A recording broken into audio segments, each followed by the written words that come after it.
Good morning, my friend. I hope you're doing well. It's Friday morning. I'm Dr. Lee Warren, your internet brain surgeon and writer and podcaster. I hope you're ready for an exciting day wherever you are and whatever you're doing. And I've got Friday Conversation. One of my favorite interviews that I've ever done on the podcast was back in October of 2021. My friend, Dr. Michael Guillen, who is a PhD astrophysicist of all things. He studied under Carl Sagan at Cornell. You probably have seen him or heard his voice outside of this podcast before because he's an Emmy Award-winning producer and TV personality. He was ABC News' science reporter for years. He's reported from the bottom of the ocean. He's reported a lot of amazing science stories, and for a generation, people all over the world knew him as the science guy for ABC. He had a show on the History Channel. He's got a podcast. He's written several amazing books, and he was on this show to talk about his newest book, Believing is Seeing. This is a life-changing book, especially if you're a person who has doubt wrapped up around the idea of whether science and faith can really coexist with one another. And Michael and I hit it off really well and became friends. We're actually going to meet in real life here pretty soon, and I'm excited about that. And this is a great conversation I think you'll enjoy here for Friday Conversations. And I want you to just relax and spend 45 minutes or so with one of the world's leading minds and let him tell you why believing is seeing. And he'll tell you, you need to start today. But Friday, I had the amazing opportunity to speak with a person that I'm just incredibly excited to introduce you to today.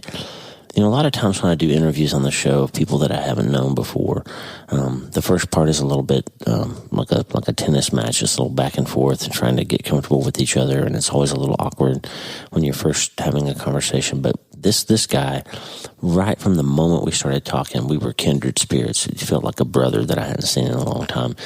Michael Guillen is a PhD physicist. He trained at Cornell under Carl Sagan and some of the world's most famous quantum physicists and cosmologists. He's a legit world-class PhD scientist who was an atheist and ended up getting into media and doing science reporting. You've probably seen him on ABC News, or you've probably seen his face or heard his voice before. He's been around the world of science reporting for many years.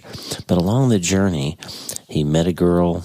She asked him to read the Bible, and lo and behold, the Lord gently ministered to him in the fact that he was a scientist and helped him see that the deep things of science actually support faith in Jesus Christ. This is an amazing conversation from Michael Guillen about a new book that he's written called Believing is Seeing. Tyndale put this out, and it's a wonderful book. Believing is Seeing. A physicist explains how science shattered his atheism and revealed the necessity of faith. This is a great book. I'm telling you, really encouraged me and lifted me up as a scientist. This points towards how science and faith don't have to fight with one another. They don't have to argue. They actually support each other. And you can have real valid reasons for the hope in Christ that you have that are actually validated and strengthened and bolstered by modern science. And I want to encourage you to understand that believing really is seeing. And as always, I want you to start today. Hey, are you ready to change your life? If the answer is yes, there's only one rule. You have to change your mind first. And my friend, there's a place where the neuroscience of how your mind works smashes together with faith and everything starts to make sense. That place is called self-brain surgery. You can learn it, and it will help you become healthier, feel better, and be happier. And the good news is you can start today. Thanks, Lisa. Hey, so glad to have you listening today. I'm Dr. Lee Warren, and I live in Nebraska in the United States of America with my incredible wife, Lisa, my father-in-law, Tata, and the super pups, Harvey and Lewis. I'm a neurosurgeon and an author, and I'm here to help you harness neuroscience, the power of your brain, faith, the power of your spirit, and good old common sense to help you lead a healthier, better, happier life. Listen, friend, you can't change your life until you change your mind, and I'm here to help you learn the art of self-brain surgery to get it done. If you like the show, please subscribe so you never miss an episode, and tell your friends about it. If you tell 2 or 3 friends this podcast was helpful to you, imagine how much good we can all do around the world together. I'm Dr. Lee Warren, and I'm here to help you change your mind so you can change your life. Let's get after it. I asked Michael to pray before we get started. Mike, let's pray. Well, Lord Almighty, we just come to you with hearts filled with gratitude for the technology that makes this conversation possible, and we pray that whoever is able to hear this will be blessed by what we have to say, and that you be glorified by our words and deeds, Lord. And just thank you for this opportunity to speak to Lee and about matters that are extremely important to all of us, Lord, in this fallen and struggling world. And we just pray all of this in Jesus' name. Amen. Michael Guillen, welcome to the show. Lee, thank you so much for having me on. I am really, really looking forward to this. Thank you for inviting me, my brother. Amen. So I know a lot of our listeners will have seen you on television, and you, of course, were ABC News and PBS and all over the place. And most of us knew you as a journalist before we knew your credibility as a scientist. So I think it'll be fun to cover some of your story. I've just read your beautiful new book, Believing is Seeing, and your remarkable job, by the way, with the book. Thank you for writing it. Oh, you're welcome, Lee. And yeah, it's been quite a journey, not one that I ever anticipated. I was born in the middle of the Mexican barrio in East Los Angeles, the real deal, not like Cheech and Chong. Although I think Cheech and Chong, I think at least one of them really was born in East LA. I can't remember, but I'm definitely the real deal. Yeah. And so, I never met a scientist in my life. There are not a lot of scientists walking the sidewalks of East Los Angeles. Right? And nobody in my family ever had anything to do with science. Most of them, frankly, didn't get past high school. And yet, at age 7, which puts me about the second grade, I just fell in love with science. And that passion, that desire to be a scientist just completely captured me. And it really got me out of the Vadio into UCLA, where I got my bachelor's in physics and math, and then on to Cornell, where I trained in physics, math, and astronomy, got my PhD there, and then went up to Cambridge to teach at Harvard, where I taught physics for about 9 years. And that really was the extent of my dream. I mean, had my life just landed there, had landed at Harvard, that would have been a complete fulfillment of my dream, Lee. And yet that was really just the beginning of this crazy life that I've lived. And now in retrospect, as an adult, I'm beginning to put together the pieces. I think, and I'm speculating, of course, but I really do believe that the Lord placed this passion for science in my heart at such a young age because he knew that we would be living in a scientifically intoxicated age where people really saw science as the miracle worker and not Jesus or not God or anything like that. And so I'm perfectly positioned now to have a conversation like you and I are having and have the credibility to speak as a scientist, not just somebody who's, blowing hot air. So I'm really grateful to God for the life that he has given me. It was not anything I sought out past Harvard. It was not part of my vision or my dream for myself, but it has been, and it continues to be. I mean, I feel like the best is yet to come. And this book has just skyrocketed it to the top of Amazon bestseller, Amazon hot new release, and a variety of categories: Christian apologetics, science and religion, cosmology. And it's just been breathtaking. It's wonderful. That's great. It just came out, a couple of weeks ago? Or Yeah, just a couple of weeks ago. And, Lee, even before it came out, and my wife has been kind of monitoring it ever since we announced the book. And I think even like 4 or 5 weeks before it was actually released, the pre-orders just shot to the top. And it's been number one in some fashion or another for the last 7 going on 8 weeks.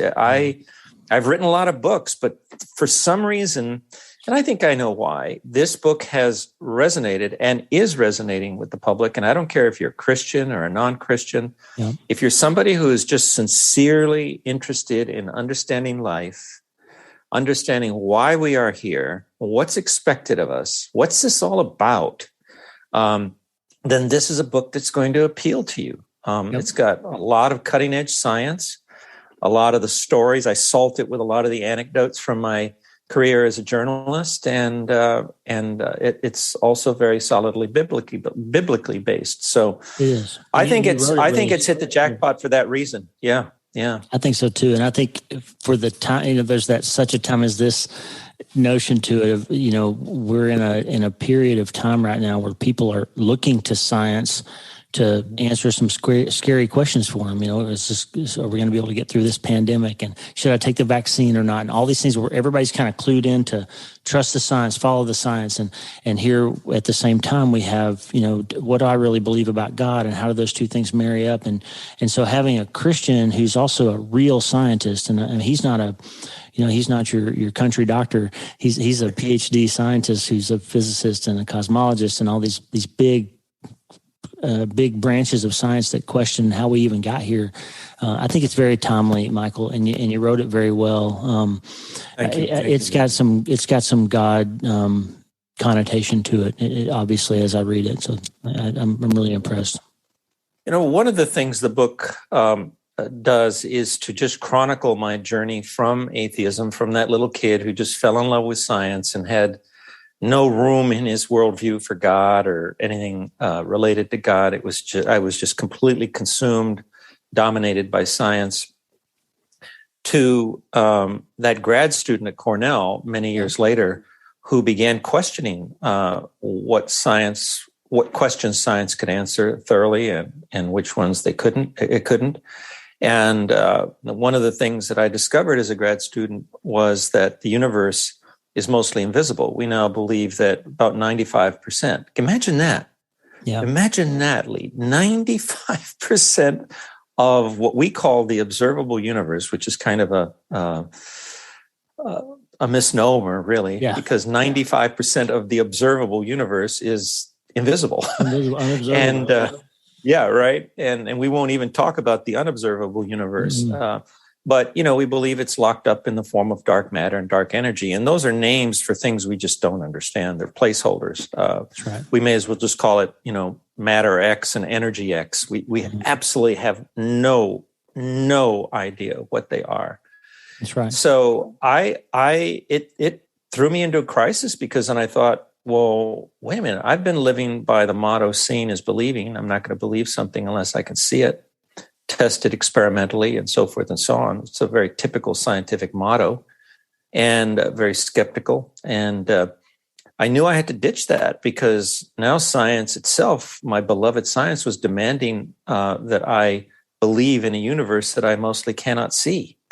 That's right. And so the question then arose, and again, this is just part of my intellectual journey. This has nothing to do with religion, right? This is an intellectual crisis that I'm describing.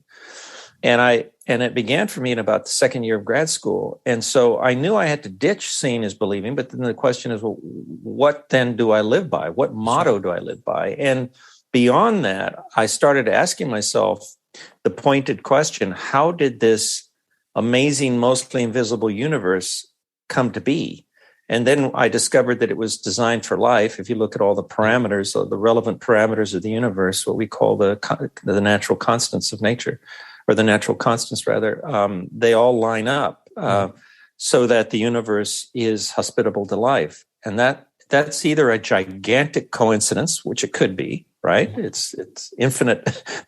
The probability of that being the case is infinitely small. But as a scientist, I have to admit, yes, it could be one giant coincidence, or it could be that we're just one universe in a multitude of universes, which is one of the theories out there, or that was done intentionally, that this universe is intentionally created for life, and that it's not a coincidence. So I then realized at that point that science wasn't able to answer those questions to my complete satisfaction. See, I've always been this kind of hard-headed skeptic. Ever since I was a little kid, I drove my teachers crazy with all the questions I asked. Yeah. I still drive people crazy with the questions I ask. People interview me, because I have all these credentials and I supposedly have all these answers. And yes, I have some answers. Mostly I have a lot of information that I think would prove useful to people, right? But for every answer I can offer, there are like a million unanswered questions. And so I was really at a crossroad, and I decided, well, okay, if science, the thing that has taken over my heart for the last 20 some years of my life, right? Because I was like 20, 22, 23, right? When I was thrust into this crisis, where do I turn for answers?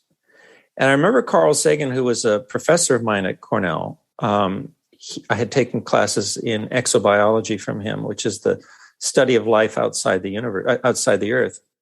And he often, when he was being interviewed, he would often talk about the Vedas. And I didn't know anything about that. But then I went to Olin Library, the graduate student library on campus, and I found out the Vedas are the sacred literature of the Hindu religion. Yeah. So I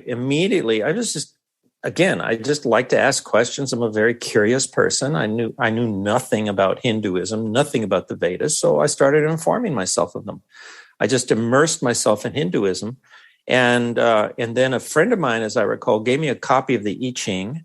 So I started getting interested in Chinese mysticism and Confucianism and Buddhism.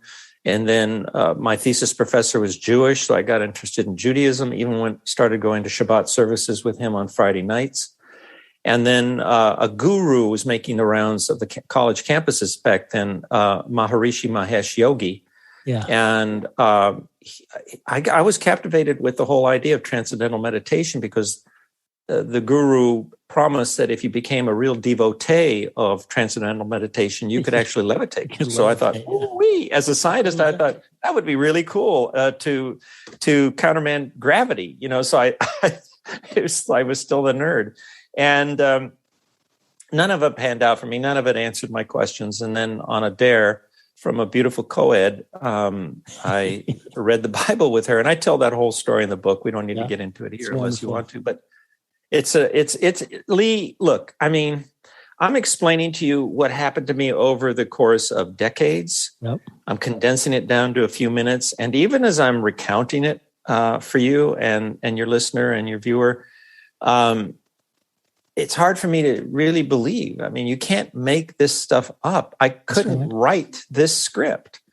And it's got the hand of God all over it. But this beautiful sorority girl comes into my life out of nowhere. And you were like a nerd monk. Yeah, and I'm seriously. In fact, I was on a show recently, and they were asking for pictures of me when I was in college. And so my wife was digging through, the archives, and she dug up some pictures. And I mean, if you could see me then, it was like, big hair, just brooding countenance, and hardly dressed. And I mean, hardly groomed myself. I begrudged eating. I slept 3 hours a day. I mean, I was a dyed-in-the-wool scientific monk. But yet this beautiful sorority girl from Kappa Kappa Gamma comes like out of nowhere. And I do believe God sent her into my life. He did. She was a lapsed Catholic, and her parents got divorced. And so when they did, her mom got into all this new age stuff, crystal gazing and all that kind of thing. And Laurel just went along with it because she was a teenager and she was fascinated by it. So when she came into my life about the second or third year of grad school, she was an undergrad. So I robbed the cradle when I married her. But she said to me, look, you're like out there searching for answers. And she said, I've never read the Bible.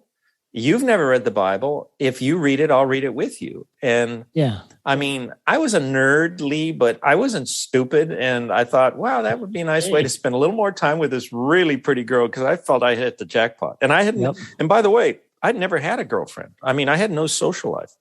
I spent 7 days a week, 21 hours a day, literally, either in my basement lab, so I didn't know if it was day or night, or in a classroom. So this was a whole new experience for me to have a young woman in my life. We became girlfriend and boyfriend eventually, and she's so smart. And as we were reading the Bible together, it took us 2 years because we were questioning everything. Again, I'm just a person who asks questions and demands answers. But it was a game changer for me when I started reading the New Testament. So all of that is part of the reason why I wrote the book. And that's one part of the book. So if you get nothing else from reading Believing is Seeing, you'll at least get to see how someone like me, who has a passion for science, went from atheism to Christianity. And it was, we've only just, hit the highlights, but it's been quite a journey. It's an amazing journey. I had a guest on the show, 2 guests not long ago that are also from Tyndale that have written a book called Designed to Heal. And it's 2 doctors. And basically their whole thing is about how the study of the human body shows us that it's not an accident that we have all these processes built into us to heal our wounds when we're injured, right? And as we were talking about their book, Jenny McLaurin, who's a pediatrician, said, I asked her about how the book was doing and how it's spreading around. And she said, well, I just decided I was going to let God take care. I was going to take care of the depth and let God take care of the breadth of how far this book went. And I just want to share that with you. Like your book is getting broader because you took care of the depth. I mean, you really did. And I want to encourage you listeners. Oh, that's fantastic, Lee. And thank you to Tyndale. I've loved working with Tyndale. I've worked with all the major publishers over the years. But Tyndale, they're really a classy group of folks. Jen Long Harris and her team have just really impressed me. I just want to come back to what you were saying about wounds and the body's ability to heal. And of course, I know you're talking not just about physical wounds, but emotional wounds and psychic wounds. And I know in the book, I tell the story of how when I finally got around to popping the question, it took me a long time. Anyway, it's all spelled out in the book. And we were looking forward to having a big family, I'm 5/8 Mexican, 2/8 Spanish Cuban, and 1/8 Austrian. So I'm Hispanic primarily. And really looking forward to having a large family. And Laurel was too. And, my mom came from a family of 8 brothers and sisters. Yeah. And at Christmas time, it was just so wonderful. And I always carried that kind of illusion in my mind that when Laurel and I got married, we were going to have our own big brood. And I could just picture it. And it was just the image of it just brought me enormous joy. So when it became apparent to us that we were having trouble conceiving, it was devastating. It was devastating to us individually and as a couple. And being that I was at ABC News, I had the opportunity to see the best doctors in the world. I remember Dr. Zev Rosenwax over at Cornell Weill Medical Center in New York City. He had been making headlines around that time because he helped Celine Dion, the singer, become pregnant with his fertility treatments. So I remember I was doing something for CNN at the time. I can't remember exactly, but it was with Connie Chung. And we had Zev on as a guest. And I remember buttonholing him afterwards behind the scenes. And I explained my situation to him. Zev, I said, we've seen the best doctors in Boston because I was also teaching at Harvard at the time. I said, nothing's working. We both check out medically. We come under this category of unexplained infertility. I think it's about 25% of the couples. You'd probably know Lee better than I, but I think it's, as I recall, the doctor told us that about 25% of the couples that aren't able to conceive fall into this. They just can't they can't put in their finger on anything wrong with either Laurel or me. So that made it all the more frustrating because I'm a scientist. So if I can identify a problem, I can go about finding a solution. But when you can't even identify the problem, or define the problem, that's tricky. So Zev said to me, he said, look, call up the office. He says, I've got like a waiting list that about a year out. He said, but call my secretary. I'll let her know. We'll put you right to the top of the line. And which in a way kind of makes me feel guilty because all those other couples, but it was a blessing and I appreciated his deference. And I'll never forget, Laurel and I went to New York City. It was right around Thanksgiving. And I remember we went into his office and afterwards we had a little time to kill. So we went and watched the Macy's Day Parade. It was Thanksgiving Day. That's how desperate we were to get help. We didn't care that we would be spending Thanksgiving away from home, that we would be in the middle of New York City. And that led to nothing. I remember driving home so carefully. I leaned her back in the car.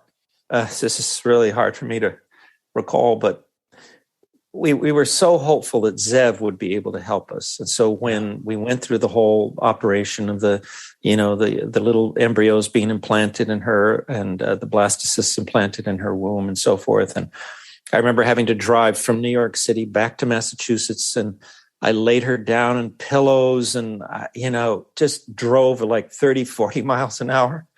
Just didn't want to upset anything. And, 10 days later, she took a pregnancy test and it was negative. It was just heartbreaking. And yet, and I tell this story in the book, and yet God healed us in the most miraculous way with a beautiful little boy. And we adopted him. And we've never looked back. And every time I look into his eyes, he's 22 now, and just a beautiful young man, and going to college. And I look into his eyes and I hug him, and I just feel God's love. And that kind of healing is not anything that can happen just by itself. If you read the story in the book, we can't again do it justice here, but if you read the story of how that little boy happened to us, it was the hand of God. I'm so grateful to him for that healing. It was, and a big part of it was sort of heart surgery to get you ready to let God give you a child that wasn't your biological child. Like, you didn't even think about it. I mean, Yeah, and part of the story was, I'm the last Guillen in my family, and the last male Guillen, I should say. And so I felt enormous pressure to keep the name going. Now, I know that sounds silly and superficial, but it mattered to me, And again, being Hispanic, it was just really important. Anyway, so that when this whole adoption thing came up, and it was just so supernatural the way it happened, and how it played out was just unbelievable. Again, you can't write a script like that. Nope. God opened our hearts, both Laurel's and mine, to not only this little boy, but to all the social workers and all the other couples who were looking to have children. It just, the old, what is it? The Grinch Who Stole Christmas? Yeah. I think there's a line in it towards the end. And I'm not going to do it but Dr. Seuss says something like, and his heart grew 2 sizes, or something about his heart growing 2 sizes that day, or something. And I always think of that, because that's what God did in the process of healing our woundedness. And it was a woundedness that almost tore us apart. And I think that had we not already at that point in our young lives been have embarked on the Christian journey, we were embarking together. I wouldn't say we were fully Christians at that point, but we were on that Christian journey, and we were praying so hard every single day, that had it not been for that, for God's love and faithfulness, I think we would have been torn apart, because it was bleak, Lee. It was so dark getting up in the morning, and I had everything. I was making good money at ABC News. I had a lot of fame and fortune. 5-star hotels, limousines, first class travel. But in big house, huge house on 30 acres, just like. You would think I was living like a storybook existence. And yet during those days, I would wake up in the morning, I'd feel so barren. Yeah. My whole life would seem so dark and meaningless and cold. And I thought, gee, I'm never going to be able to be a father.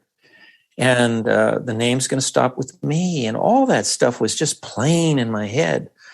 And it was during that whole crisis, again, I describe it in the book, where I went from just believing in God, believing that Jesus is the Son of God, to actually dropping the other shoe and outright surrendering. And in the book, I explain the huge difference there is between just believing and surrendering. Right. Well, it was during that crisis, it broke me, Lee. It broke me. But it broke me and then pieced me together into a whole new man. And I was better for it. And that it just takes my breath away how that happens, because if you don't allow God into your life, you will be broken and you'll be like Humpty Dumpty. Nobody will be able to put you back together again. That's right. But when you allow God into your life, he can pick up those pieces, the pieces of your pain and woundedness and hopelessness, and put you back together into somebody you won't even recognize. It's beautiful. I'll preach all day long, brother.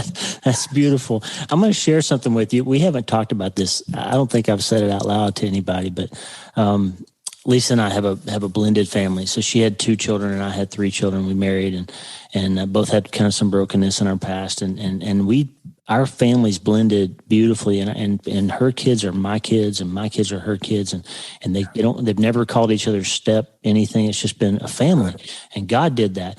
But when my son Mitchell died in 2013, he was the end of my last name, just like you just expressed, and it was something that was psychically wounding to feel like your family name is going to die out. And then our daughter Kimber had our grandson Jason. His middle name is Warren. They gave him my last name as a middle name, but that feeling of your people ending with you that's real. And I think there's some people who are hearing this today that are going to be blessed by you sharing that, because God healed that place in you, and it's beautiful. That story you told, it's just beautiful. So thank you. Thank you for validating that feeling, because sometimes I felt, well, that's a pretty shallow thing to think, But I look back at my heritage, my father and my grandfather, and all they've achieved and all they went through. They were simple people.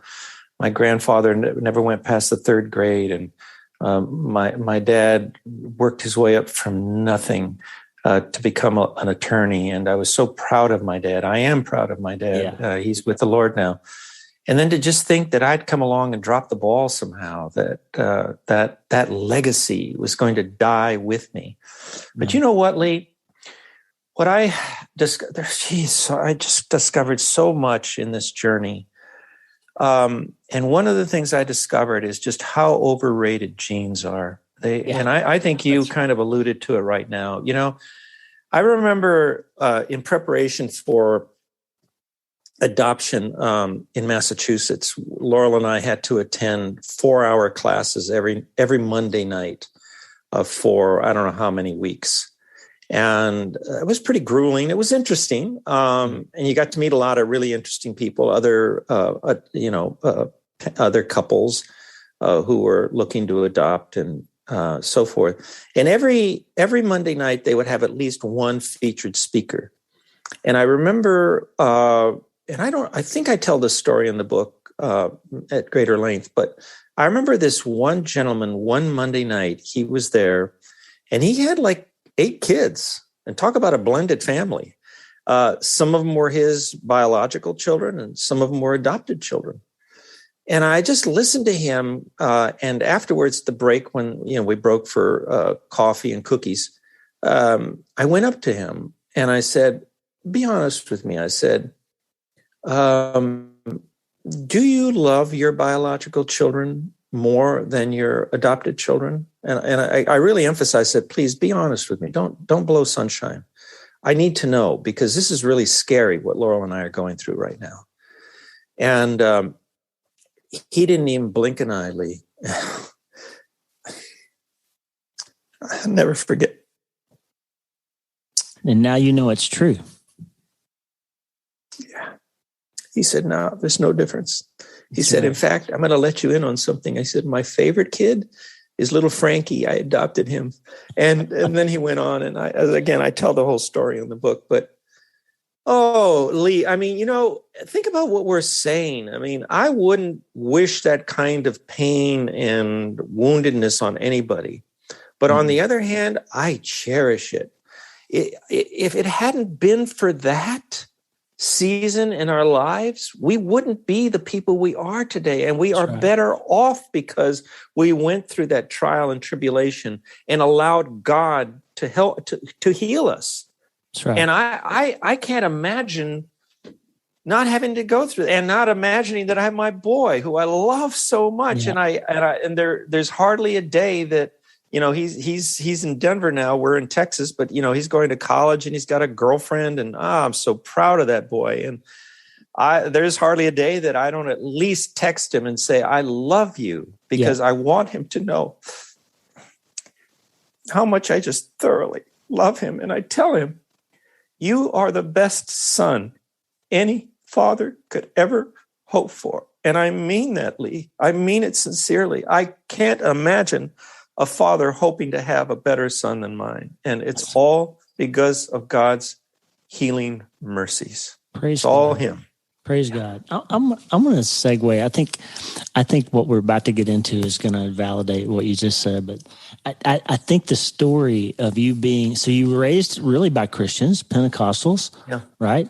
But you had this doubt and you had this skepticism that turned into atheism as you became more, pursued your scientific brain that God gave you more, and you ended up in some amazing places with world famous scientists like Carl Sagan and all that, and understood the big mysteries of the world and all those things.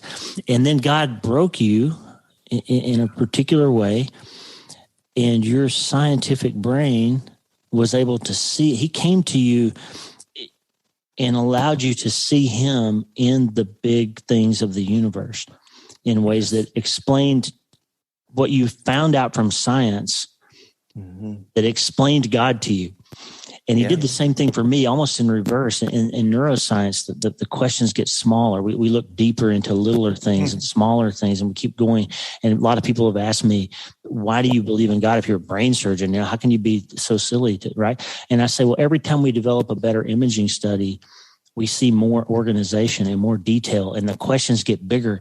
Like we never get down to where we go, oh, that's how a nerve. Oh, I now understand everything we can see deeper. It's like there's 25 more levels of organization down there. Like somebody's doing that. Like somebody's putting that stuff together, right? Yeah. So for me, I was raised a Christian, but I was kind of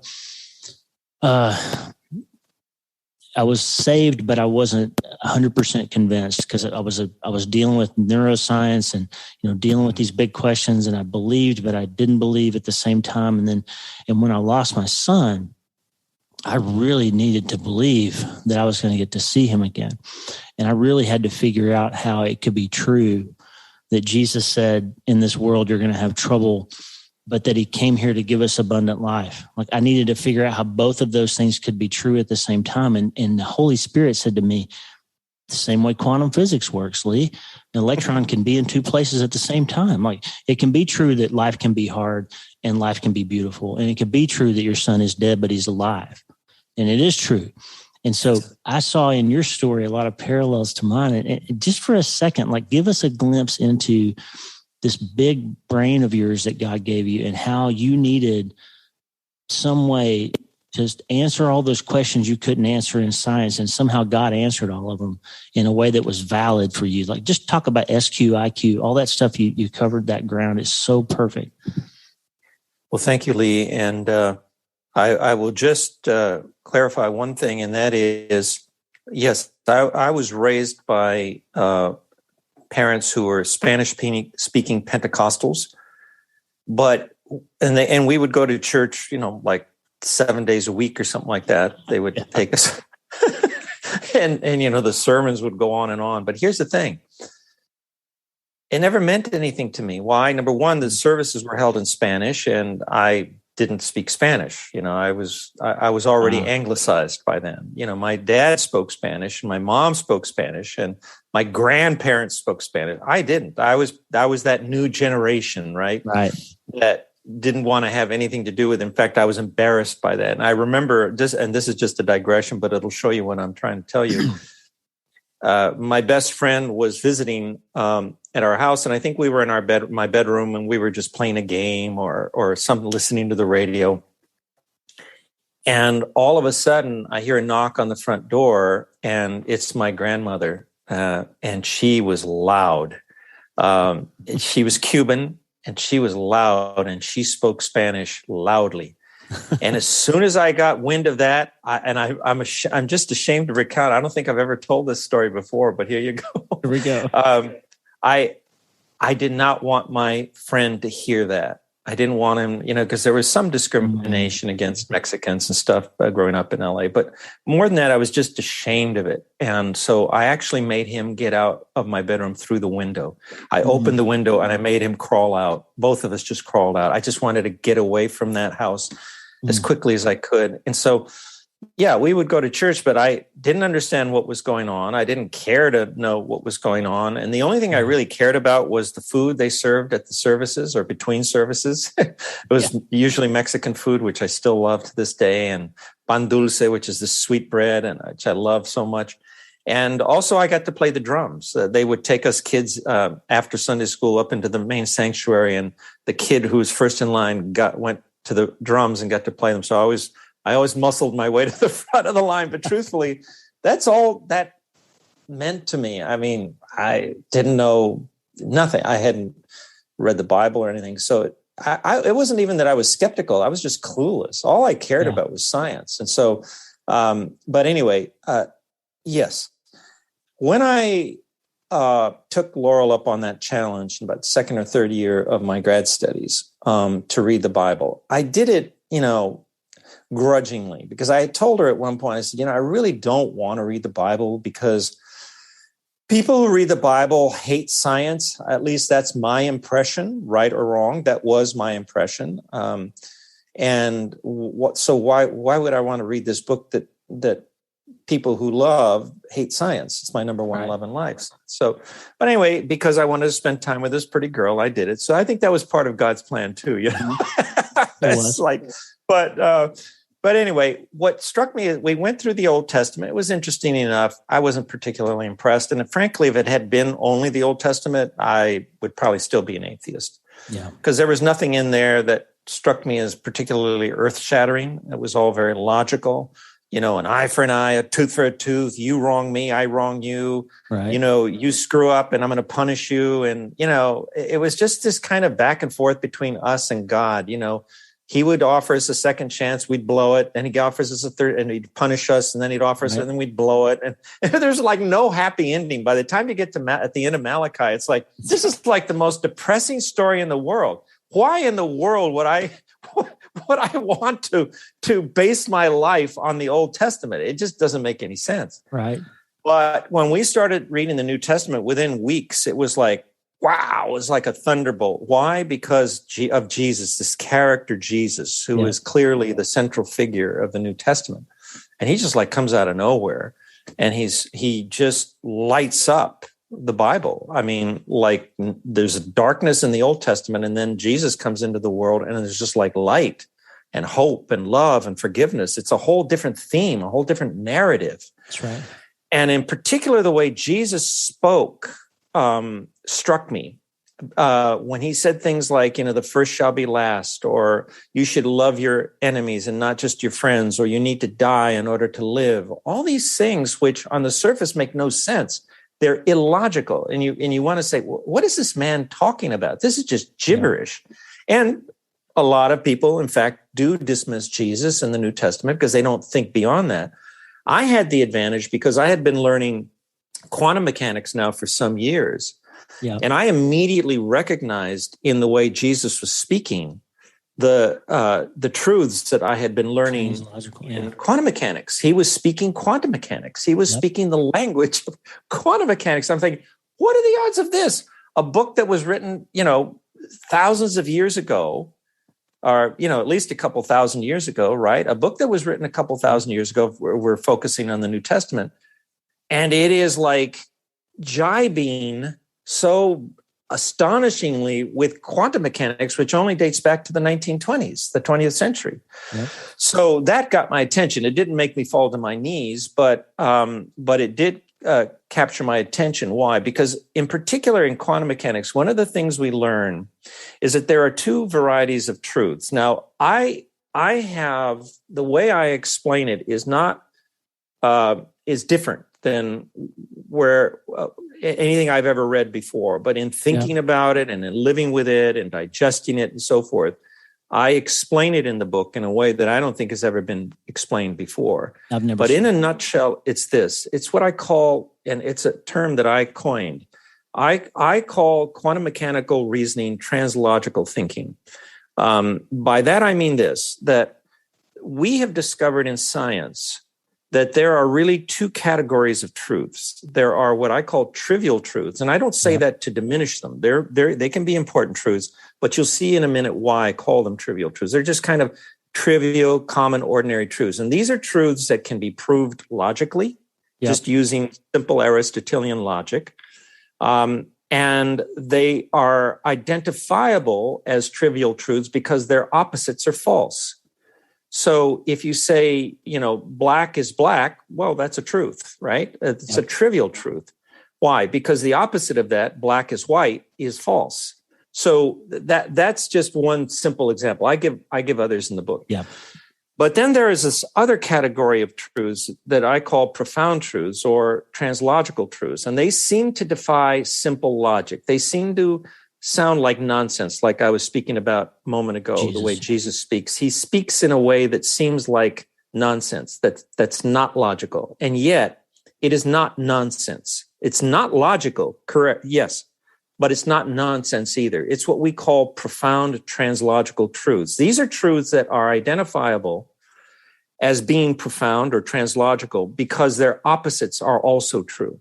Yeah. So one example I give, and one that came to my mind immediately when I was reading Jesus, was our belief in the quantum vacuum, where we believe the quantum vacuum, which we believe gave rise to the universe, and that's the going scientific theory anyway.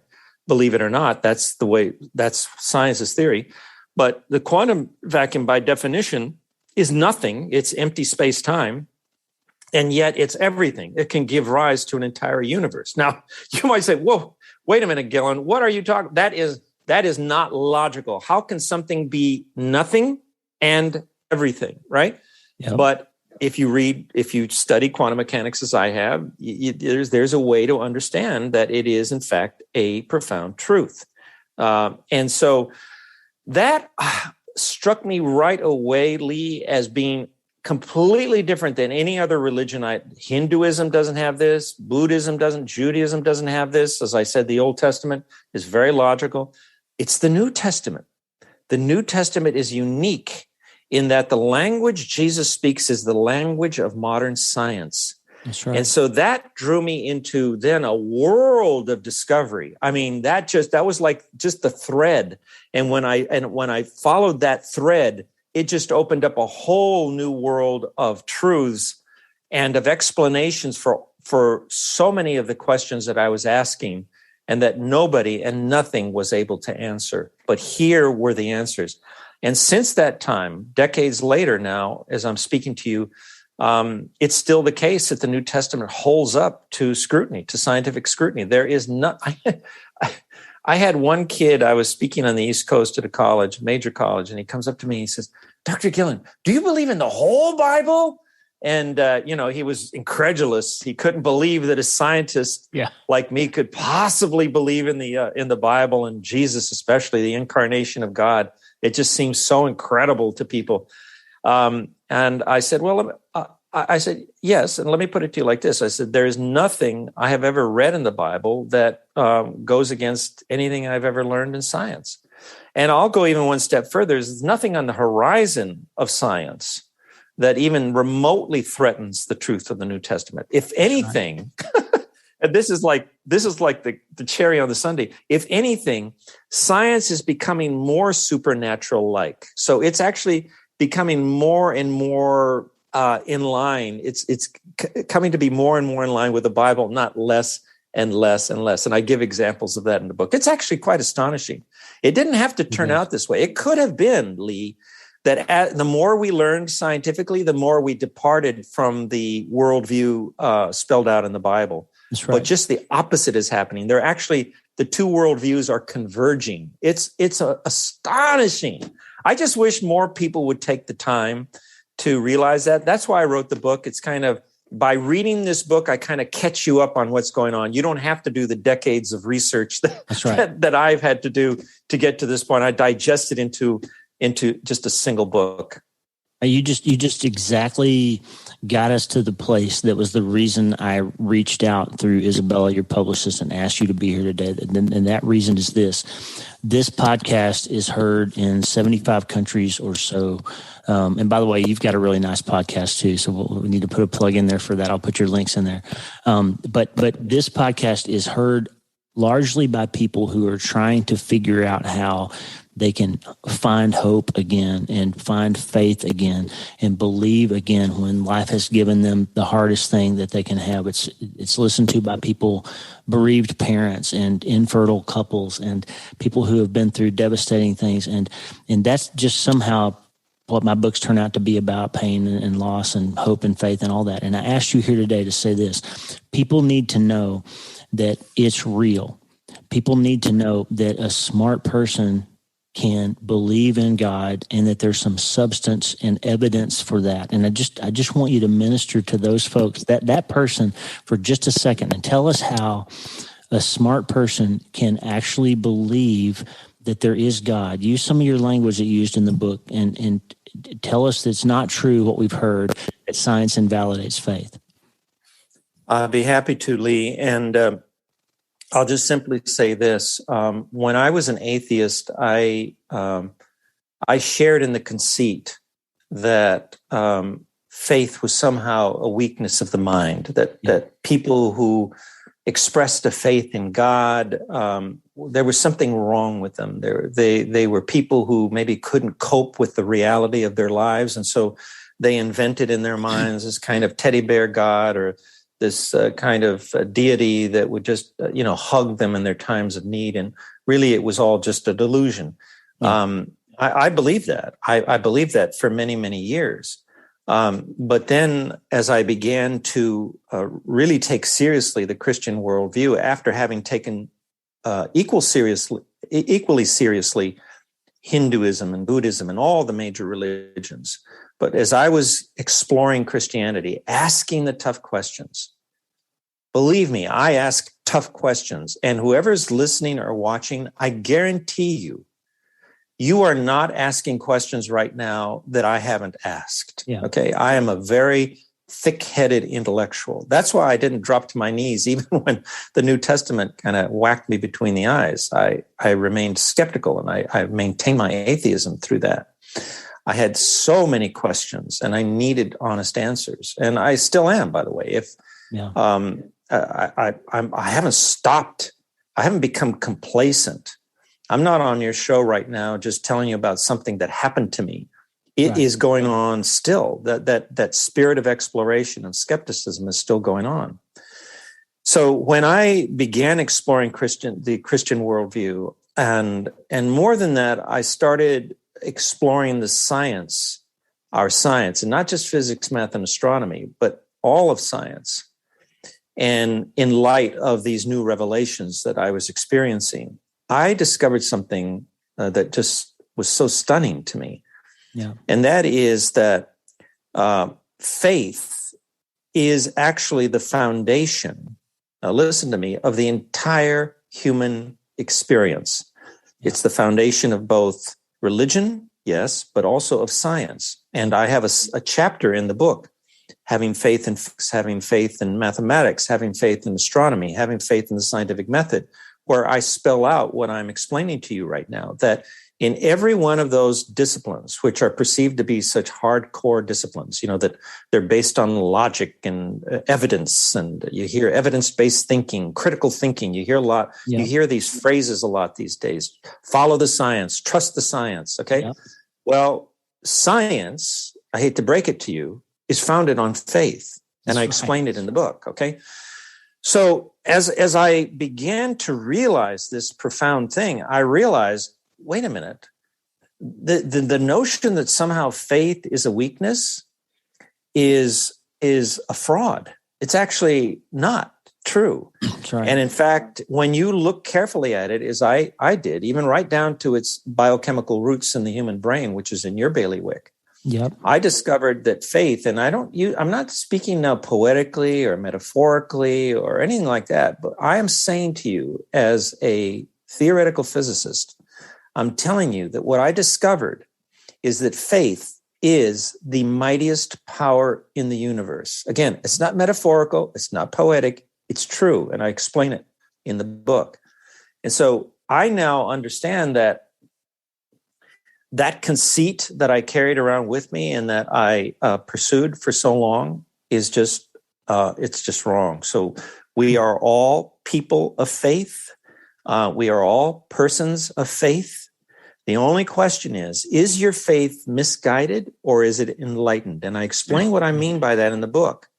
Are the things that you have faith in, are your axiomatic beliefs, the foundation of your worldview, are they in line or out of step with the truths that we've discovered about the universe?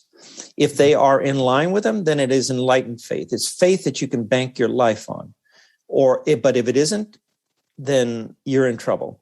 And I explain furthermore that each of us has a worldview. So whether right now everything is happy-go-lucky with you, or if someone who's listening to me right now, to the sound of my voice, or watching me, maybe you're going through some really hard times. I call them titanic moments, and I explain that in the book. Maybe you are going through a terrible titanic moment, and it's just shaken you to the core. Your faith is shattered. You wonder, can you really believe that there is a God? And if there is, where is he? Why isn't he answering your prayers? Why isn't he presenting himself and healing you on the spot in a way you expect or want? If you're one of those people, I'm telling you right now that your worldview is your most valuable possession. You may be somebody right now who is in terrible pain. Maybe you lost a loved one. Maybe your relationship has gone south. Maybe you've lost your job. Maybe you're just lost. You don't know who or what to believe in anymore because we're just drowning in a sea of misinformation, right? Yeah. You may live in a 5,000 square foot house. You may drive a Maserati. You may wear designer clothing, but none of that matters. Your most valuable possession right now is your worldview. And there are three things about your worldview that matter, three metrics that tell you everything about your worldview that you need to know. What's its foundation? Is it misguided faith or enlightened faith? What's its size? Do you only believe in physical reality, or do you allow for the possibility that there are other realities? And number three, what's at the center of your worldview? Is it you or something greater than you? Okay. And what I'm saying to you is, during your titanic moment, the thing that is upsetting you right now, maybe devastating you right now, your worldview will either be your best friend or it'll be your worst enemy. That's right. Let me tell you something. I was speaking at the University of Kentucky. This was just before COVID hit. And we were in the Q&A session, and a little gal in the theater on the left stood up. I thought she was going to ask a question, but she had a cell phone in her hand. And she said, Dr. Guillen, a lot of us are receiving a blast text right now that a student has just committed suicide in one of the dorms. Mm. Well, you can imagine, the whole theater and it was a packed theater, it just fell silent. And we uttered a prayer for this student. None of us knew who it was, but we just felt it was the right thing to do. And the following morning, I looked in the news, the local news there, and sure enough, a student had committed suicide the night before. Now, I don't know who that student was. I knew nothing about him, never got to meet him. But this much I can tell you, that in his hour of greatest need, in his titanic moment, his worldview failed him. His worldview ended up being his worst enemy. They call it suicide. I call it death by worldview, because it was his worldview that killed him. Nobody else pulled the trigger. It was his worldview that said to this young man, there is no hope for you. You're going through a crisis. You can't see your way out. You can't think your way out. You're a college student. You think you're smart. You have a pretty good IQ, but you can't figure it out. And his worldview killed him. And that's why I'm saying to you right now, those of you who are listening and watching me, if you're going through a crisis, look no further than your worldview. Who's at the center of that worldview? If it's just you, then you're stuck. Because if you can't figure a way out, there's no hope for you. But if at the center of your worldview is a God who is God of all possibilities, the God of love and of mercy, and of faithfulness. And those aren't just words from me. I've experienced his love. I've experienced his forgiveness. I have experienced his faithfulness. He has not let me and my wife down, not once, not once. Amen. Even in our darkest days, he has never failed us. If he is at the center of your worldview, there is hope, and you will get through this. You just need to be patient and hang on to your faith, because that is your most valuable possession. Amen. My goodness. Michael Guillen, what a beautiful book you've written. I can't think of a better way to end this time together than with what you just shared with us. And I'm so grateful that you took the time to be with us today, Michael. Just really grateful. Thank you so much. Thank you, Lee. And God bless each one of your listeners and your viewers. What an incredible conversation. I love talking to Michael. I'm actually going to be on his podcast next week. Just so excited to bring you his book. Please, please, please, please read it and check out his podcast. I'll put the links in the show notes. He's got a great website. It's all about how science and faith interact. Listen, believing is seeing. You can believe with all your heart, and as you believe, you'll start seeing how God is really there. He's really who he says he is. Science supports it. All you have to do, my friend, is start today. Hey, thanks for listening. Please subscribe to the show so you automatically get every episode. And if you like the show, you'll love my weekly letter. Check out my writing at drleewarren.substack.com, drleewarren.substack.com. Get the free newsletter every week for my best prescriptions for becoming healthier, feeling better, and being happier through the power of faith and neuroscience smashing together via self-brain surgery. drleewarren.substack.com. And if you need prayer, go to the prayer wall at wleewarrenmd.com/prayer. The theme music for the show is Make Us One by Tommy Walker, graciously provided for free by the great folks over at TommyWalkerMinistries.org. Check it out and consider supporting them. TommyWalkerMinistries.org. Remember, you can't change your life until you change your mind. And the good news is you can start today. I'm Dr. Lee Warren. I'll talk to you soon. God bless you, friend. Have a great day.